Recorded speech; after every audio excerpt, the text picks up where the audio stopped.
Animals and birds live in communities. There is not an animal that lives on the earth, nor a being that flies on its wings, but forms part of communities like you.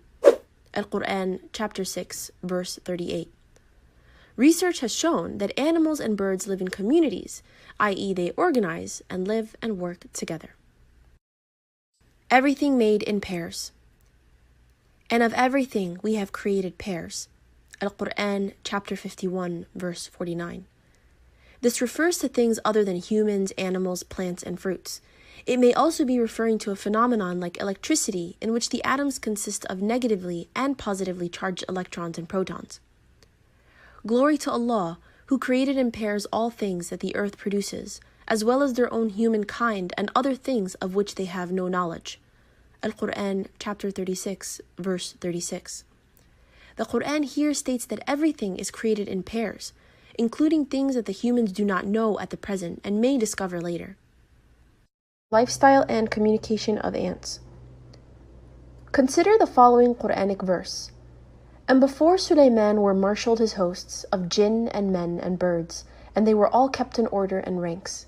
At length, when they came to a lowly valley of ants, one of the ants said, O ye ants, get into your habitations, lest Sulaiman and his hosts crush you underfoot without knowing it. Al-Quran, chapter 27, verses 17 and 18. In the past, some people would have probably mocked at the Quran, taking it to be a fairy tale book in which ants talk to each other and communicate sophisticated messages.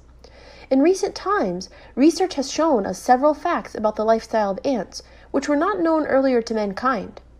Research has shown that the animals or insects whose lifestyle is closest in resemblance to the lifestyle of human beings are in fact the ants.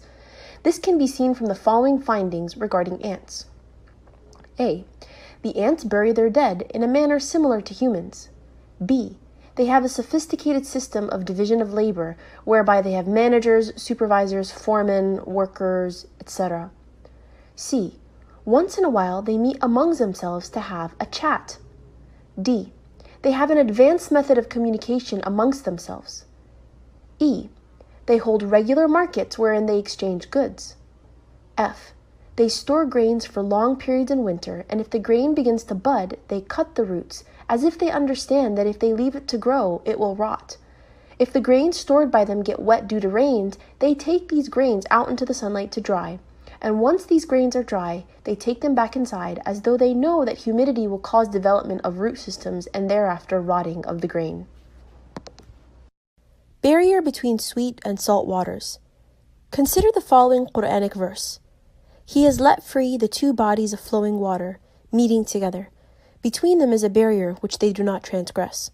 Al-Quran, chapter 55, verses 19 and 20. In the Arabic text, the word barzakh means a barrier or a partition. This barrier is not a physical partition. The Arabic word maraja literally means they both meet and mix with each other. Early commentators of the Quran were unable to explain the two opposite meanings for the two bodies of water, i.e., they meet and mix, and at the same time, there is a barrier between them. Modern science has discovered that in the places where two different seas meet, there is a barrier between them. This barrier divides the two seas so that each sea has its own temperature, salinity, and density. Oceanologists are now in a better position to explain this verse. There is a slanted, unseen water barrier between the two seas through which water from one sea passes to the other. But when the water from one sea enters the other sea, it loses its distinctive characteristic and becomes homogenized with the other water.